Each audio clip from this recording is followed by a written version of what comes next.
আল্লাহ তাআলার অশেষ মেহেরবানিতে আমরা প্রতি বছরই আসন্না ফাউন্ডেশন থেকে উন্মুক্ত মাঠে ঈদের ব্যবস্থা করে থাকি। গত বছর আমাদের ঈদগাহে 10,000 মানুষ ঈদের নামাজ আদায় করেছেন। এবছর ইনশাআল্লাহ বিইذনিল্লাহ আমরা 15,000 মানুষের জন্য প্রস্তুতি সম্পন্ন করছি। আল্লাহ যদি তৌফিক দান করেন উন্মুক্ত মাঠে এবারও আমরা ঈদের নামাজ পড়ব এবং আল্লাহ তৌফিক দিন আমি ঈদের নামাজের ইমামতি করব ইনশাআল্লাহ। আমরা গত বছর ঈদে যারা এসেছেন তাদের জন্য কিছু মেহমানদারির ব্যবস্থা রেখেছি। 3টা করে খেজুর, 1টা করে ফিরনির বাটি এবং 1 বোতল পানি। সব যারা আসছেন মুসল্লিরা সবাইকে আমরা খাওয়ানোর চেষ্টা করেছি। এবছর 15,000 মানুষের জন্য সেই প্রিপারেশন থাকবে। সেই সাথে গত বছর বাচ্চাদের জন্য বিভিন্ন রাইড ছিল, তারা ঈদের সারাদিন, ঈদের পরের দিন, তারপরের দিন সবার জন্য উন্মুক্ত। তারা মন ভরে এই রাইডগুলো উপভোগ করতে পারে। বিভিন্ন রকমের খেলাধুলার আইটেম তাদের জন্য থাকে, রেলগাড়ি, ট্রেন, তারপরে জাম্প দেওয়ার জন্য আরও বিভিন্ন রকমের আয়োজন তাদের জন্য থাকে। তো সেটা এই বছর আরও বিশেষ কলেবরে থাকবে ইনশাআল্লাহ, অর্থাৎ আরও বেশ কিছু আইটেম নতুন করে এবার যুক্ত হবে ইনশাআল্লাহ, যাতে করে বাচ্চারা ঈদকে যথাযথভাবে উদযাপন করতে পারে। আমরা ঈদের নামাজ পড়ে বাসায় গিয়ে মোবাইল টেপাটেপির এই কালচারটাকে পরিবর্তন করতে চাই। সেজন্য ঈদগাহে আমরা নানাবিধ আয়োজন রাখছি। সবার জন্য যেমন হালকা নাস্তার ব্যবস্থা, আবার বাচ্চাদের জন্য রাইডের ব্যবস্থা, মা বোনদের জন্য পর্দার সাথে মা বোনদের ভেতরে মহিলাদের মাধ্যমে তাদের হাতে মেহেদি দেওয়ার ব্যবস্থা এবছর নতুন করে আমরা রাখছি।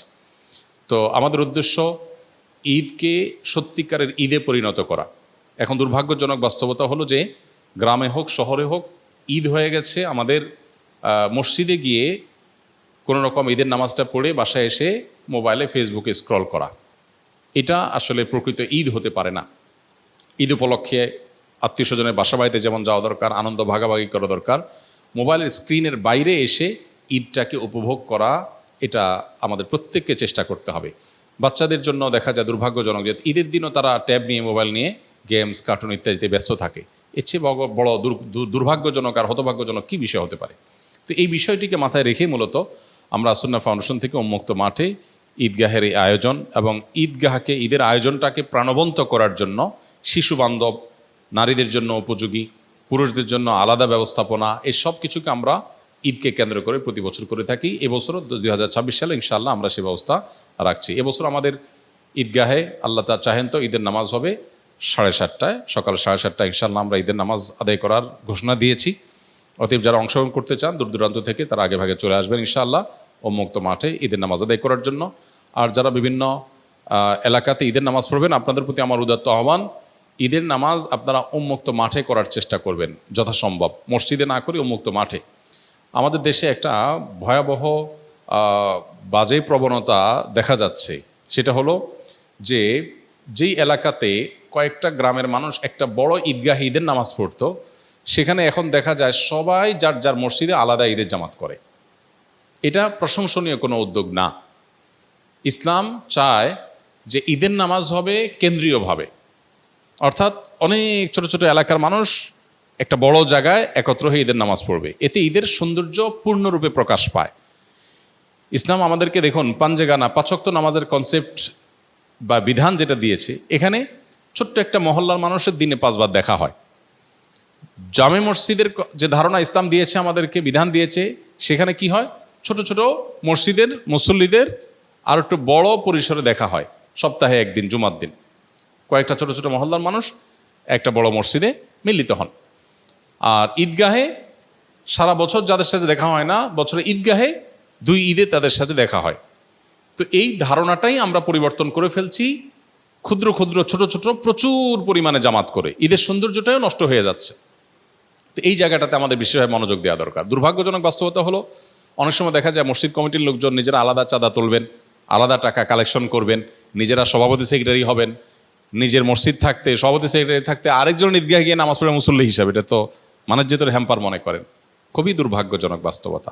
এই যদি হয় নিয়ত, তাহলে এই ঈদগাহ, এই ঈদের নামাজ আয়োজন করে কী সওয়াব হবে, আল্লাহর কাছে কী পাওয়া যাবে?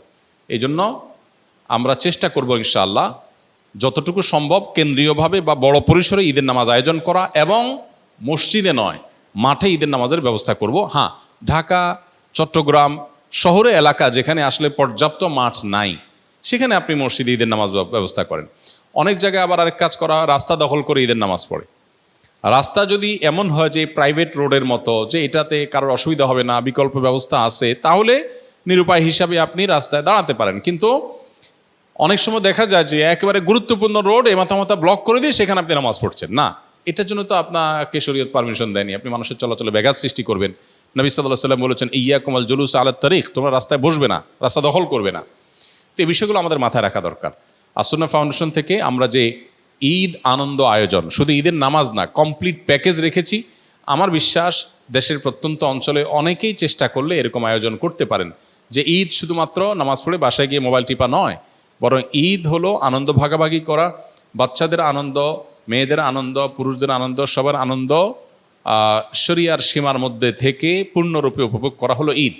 ঈদকে কেন্দ্র করে আমাদের কিশোর গ্যাং, ছোট ছোট ছেলেফেলেরা অনেক সময় দেখা যায় অনেক উশৃঙ্খল আচরণ করে, অনেকে দেখা যায় পিক আপে গান বাজনা করে বেড়ায়, পুরো এলাকাকে অতিষ্ঠ করে বেড়ায়। এগুলোর বিরুদ্ধে আমাদের সামাজিক সচেতনতা তৈরি করতে হবে। পটকা ফুটানো, বিকট আওয়াজে গান বাজানো, এগুলোর বিরুদ্ধে আমাদের প্রত্যেককে সামাজিকভাবে কাজ করতে হবে। কারণ এগুলোর কারণে অনেক দুর্ঘটনা যেমন ঘটে, সবচেয়ে বড় কথা হলো এটা আল্লাহর হুকুম লঙ্ঘন হয়, শরিয়া বিরোধী কাজ হয়। অতএব এগুলোর বিরুদ্ধে আমরা সামাজিক সচেতনতা এবং নাহি আনিল মুনকার বা অসৎ কাজে বাধা প্রদানের ভূমিকায় সামাজিকভাবে আমরা অবতীর্ণ হব ইনশাআল্লাহ বিইذনিল্লাহ। এবং ঈদের আনন্দ যেন পরিপূর্ণ রূপ ধারণ করে, সেজন্য আমরা সবাই যার যার জায়গা থেকে কাজ করব। আসুন্নাহ ফাউন্ডেশন ঈদ আয়োজনে আপনাদেরকে আমরা দাওয়াত দিচ্ছি, যাদের সুযোগ আসে ইনশাআল্লাহ আপনারা এখানে ঈদের নামাজ পড়তে আসবেন। আমরা ঈদের নামাজ পড়বো, ঈদের নামাজ পড়ে আমরা মানুষের সাথে সাক্ষাৎ করি, লম্বা সময় থাকার চেষ্টা করি, আনন্দ ভাগাভাগি করার চেষ্টা করি। সবার প্রতি উদাত্ত আহ্বান থাকলো, দাওয়াত থাকলো, যারা আমাদের এখানে নামাজ পড়তে আগ্রহী তারা আসার জন্য। আর যারা মহল্লা নিজের এলাকায় নামাজ পড়বেন তারা উন্মুক্ত মাঠে ঈদের নামাজকে সুন্দরভাবে আয়োজন করার চেষ্টা করবেন এবং কেন্দ্রীয়ভাবে ঈদের নামাজ পড়ার চেষ্টা করবেন। জাযাকুমুল্লাহ খাইর।